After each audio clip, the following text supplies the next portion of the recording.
ご紹介ありがとうございました。食難全研究センターの中西でございます。で、今、研究課長から、ご紹介ございましたように、今回で14回目となります。で、本日は、皆様方お集まりくださいまして、どうもありがとうございました。ここに書いてございますように、福島の、原発事故から早6年が過ぎまして、今でもおよそ8万人の方が避難されてます。それで、そのうち1万人以上の方が今でも仮設住宅で過ごされている状況ですが、私どもは戻ってこれるのかどうかということの、考えの過程の一番頼りになる情報が、現場の科学的情報だと考えて、調査研究をしております。それでは一番最初にですね、放射能の農畜産物等への影響についての研究報告会の農学部の取り組みについて少しご紹介させていただこうと思っております。で、私どもは農学部というのは非常に広い研究分野を持っておりまして、ここにございますように山もそれから水田、畑、それから果樹園から動物関係ですね。動物関係も野生動物からそれから家畜、それから水、土砂、魚と、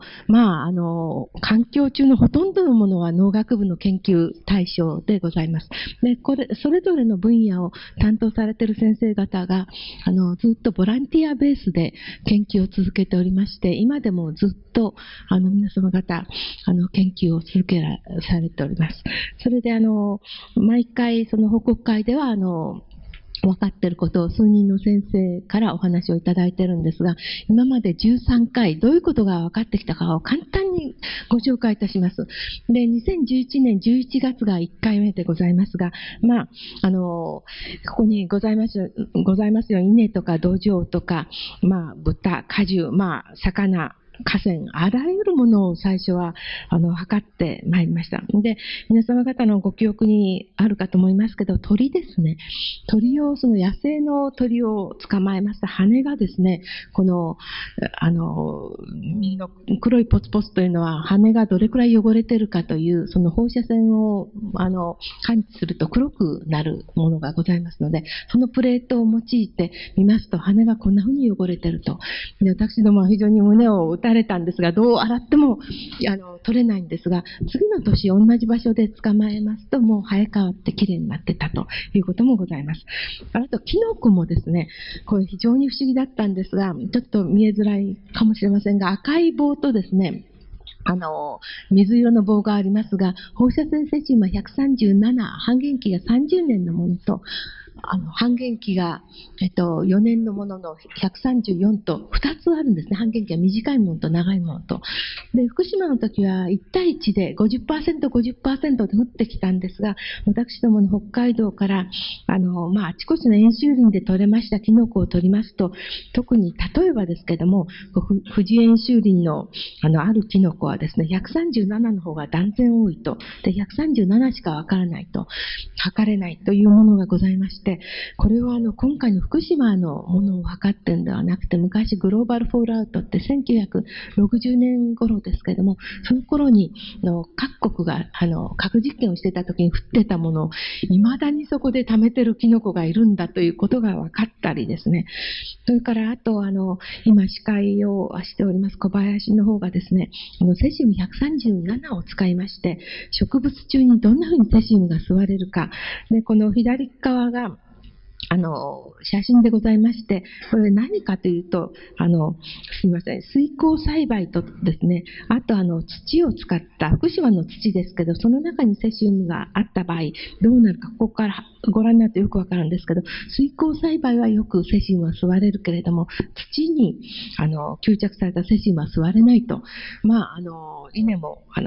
これで大丈夫というような実験を小林はしております。それからあと、5、6、7、8回目で、私ども一番関心があるのは米でございます。で、玄米を測りますと、その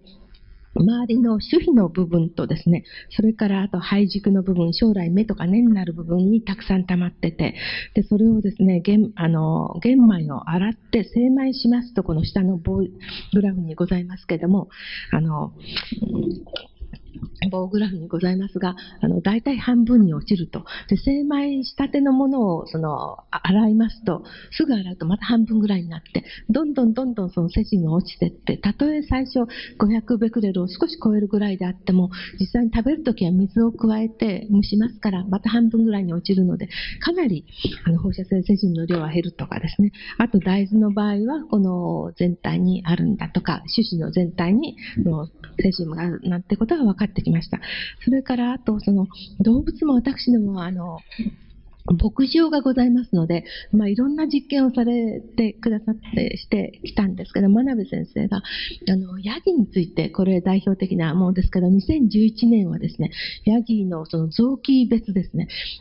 結構放射性セシウムが入ってたんですが、1年経ちますともうかなり減ってます。で、人間とか動物の場合は代謝していきますので、実際の放射性のセシウム137は半減期が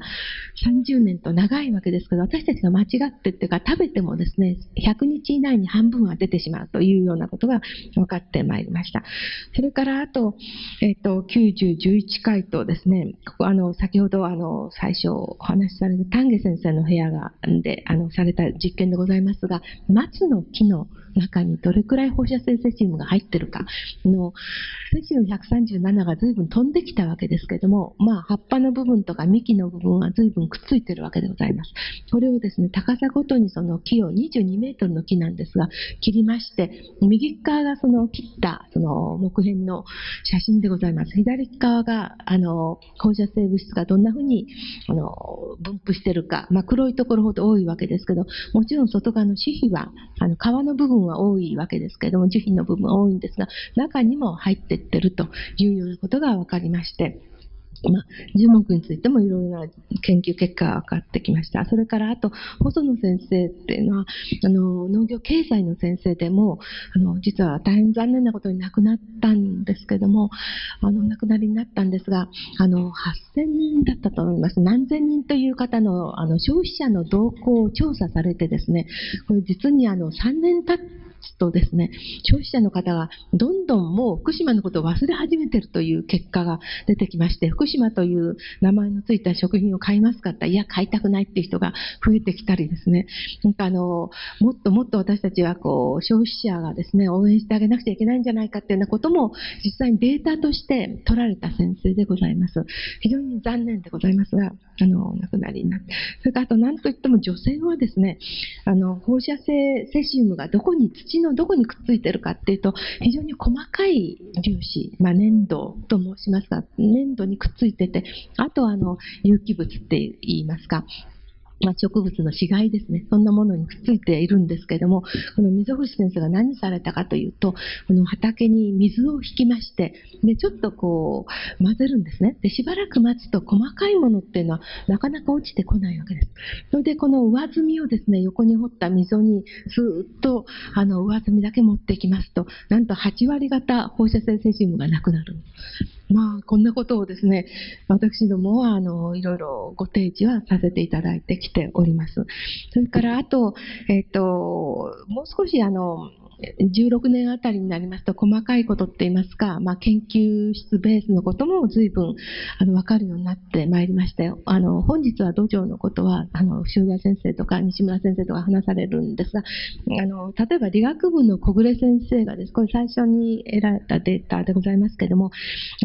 風化黒雲母にはどんなふうにセシウムがくっついてるんだろうかということを実際に雲母を分離しまして、で、非常に小さいんですね。30ミクロンですが、小さな粒を切って放射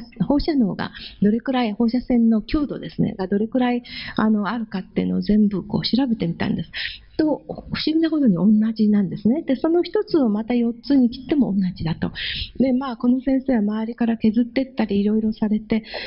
結局放射性セシウムが均一にこの場合はですね入ってるってことを見つけられて、実験室レベルでも随分いろんな研究がされているところでございます。で私どもの今までの報告会っていうのはですね、東大農学部のホームページをご覧になると出てきます。で、東京大学の農学部と入れますと、こういうホームページが出まして、この中でですね、右の下の方、被災地対応というところをクリックしていただくと、こういうページになります。で、ここをですね、ここの中のイベントをご覧になって、イベントのところをですね、どこをクリックされてもその時の14回目はニューと、今日の本日の場合ニューと、新しいということになっておりますが、例えば1回目をですね、クリックしていただくと、第1回目の報告会ということで、動画もございますし、どういう資料を、作ったかとか、全部出てまいります。それでですね、これをですね、昨年までの分は実は本にしまして、こんな風に、こんな本ができてます。で、13回、14回は今年なので、まだここに入ってませんが、これほんの少量、数部ですけれども、欲しい方には、用意してございますので、受付まで、言って、おっしゃってください。それでこれ中開きますと、1階からずっとですね、どういうふうなパワーポイントで説明してきたかということが全部出ております。で、私たちの測定ですけれども、これはですね、ちょっと見にくくて申し訳ないんですけれども、ゲルマニウム半導体検出器って非常に放射線量が低いといいますか、セシウム137と134を区別したい場合とかですね、半導体検出器で測ってます。で、毎月どれくらい測ったかという件数、資料の数でございますけども、2011年の4月から、これは今年の9月までですが、毎月いくつぐらい測っているかと言いますと、200から300、多い時は500超えたりして、たくさんの数を今でもずっと続けて測定しております。で、これがですね、見にくいんですけど、例えば土壌はこの黒いものとかですね、ところとか、数が少ないというのは長い時間測ったということで、いつもこの検出器はフル状態で、フルにですね、活動しておりまして、測定してるんですが、長い間測るものは当然、その月測れる数は減ってしまうんですけども、あと水色とかですね、いろんなものを、キノコも黄色だったり、いろんなものを測ってきておりますが、決してサンプル数が減ってるということはございません。で、これの全体のコーディネートをしているのは、その司会をしていただいてます小林でございます。それで、実際にゲルマニウム半導体どうやって測るかというとですね、この資料を入れまして、パックに。で、それをですね、こういう鉛の、天然の放射線を防ぐもので、その中に入れて、で、コンピューターでどんな風な、隠しが測れるかを見ております。これ後ろ姿ですが、小林でございます。で、天然にたくさん、放射線が、ありますから、それをシールドして、実際に、セシウムがどれくらいあるかということを測っているわけです。それからもう一つの、検出器ですけど、液体シンチレーションカウンター。これ、効率が、検出効率が高いんですけれども、どれくらい測ってるかと言いますと、毎月ですね、500から1000、1000超える時もありますが、やはり資料の数は衰えることなくずっと測り続けております。で、これは全体や広瀬が、と杉田の方が、全体のコーディネートをしておりまして、でこれはですね、サンプルを小さい瓶に入れて、自動的にぐるぐる回りながら一つずつ測ってくれる測定器でございます。これは広瀬の横姿でございますが、定期的にどれくらいの値かというのを測ってきております。で、この前もお話ししたかと思うんですが、私ども英語の本も出しておりまして、実は2013年にスプリンガーから、福島の話を載せまして、1章から17章までずっと書かせていただいております。キノコとか稲で、これ全部無料でダウンロードできますので、英語が得意な方はスプリンガー、福島、それから農学部の中にしても他のでも入れていただければ出てまいります。で、これがなんとダウンロード回数が11万回、10万回超えましたので、スプリンガーからよかったねと令状をいただいて、こう開くとですね、で、おめでとうという英語が出てまいります。それから2冊目もですね、2016年、昨年出しまして、で、今度は、毎回ですね、学部長は、長澤先生、古谷先生と、最初書いていただいて、あとは、そのイノシシの話からですね、いろんな松と杉のお話とか、いろんな話を書